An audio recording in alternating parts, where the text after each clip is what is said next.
I mean, a lot of people who are dealing with you guys will feel like, okay, you are my wedding planner, but you're the wedding planner for 10 other people, and they're 10 different sort of weddings, each very individual, having its own character, having its own logistics.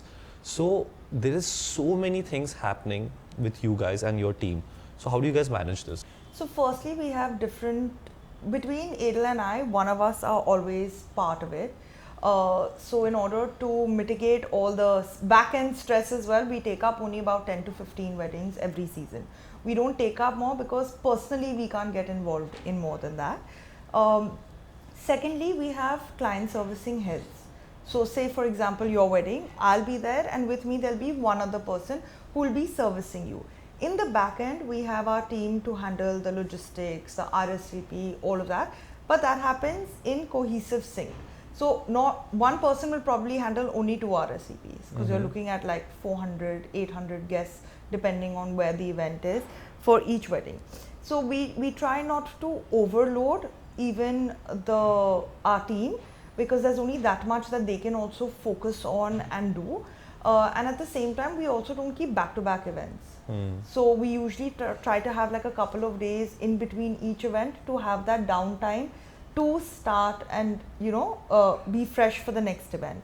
Our main core team is there at all the events, and then we hire support staff basis on which destination and what the scope of the wedding is. And this we only understand in all our meetings. So the more meetings we have, the more understanding we have of what the event is going to shape up like. So a lot of the weddings, like Goa weddings, the hotel themselves do the transfers. So then technically I don't need a large logistics team. Just now we did a wedding in Udaipur. We had 300 cars and we had about 6 different venues and 5 hotels. So the logistics was much more. So we had a team of 18 people just handling the logistics. Wow. So this decision is also made closer to date, and since we do a lot of destination weddings, we don't prefer to take the entire team from Bombay.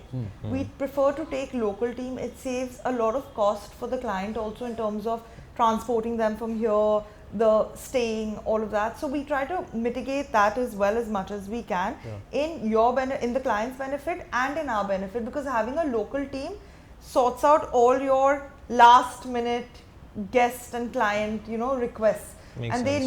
they know the way They know the around. tongue as well. They know the mother tongue as well. So that also does matter because a lot of people do not talk in English. Like Hindi also is very tuta. Down south, no one talks in Hindi that much. They talk in English. So it's better to get a local support, which will help us and help the client as well, because for him too it's all about how the cost is lower. So collaboration is key. Collaboration is key. One of the main driving forces. Yes. And biggest. Talking about collaboration, do you collaborate with other event planning agencies like your competition as well, or no, this is just support staff? How does the industry work? So the industry does work where different planners are also required on a particular wedding to handle a different scope. Okay. So for example, if Nama is another company and I'm another company, so Nama will have one scope. Got it. Like for example, she will be taking care of the logistics and the hospitality, and then for me, I will be taking care of the decor, the technicals, and the other aspect that go into running the wedding.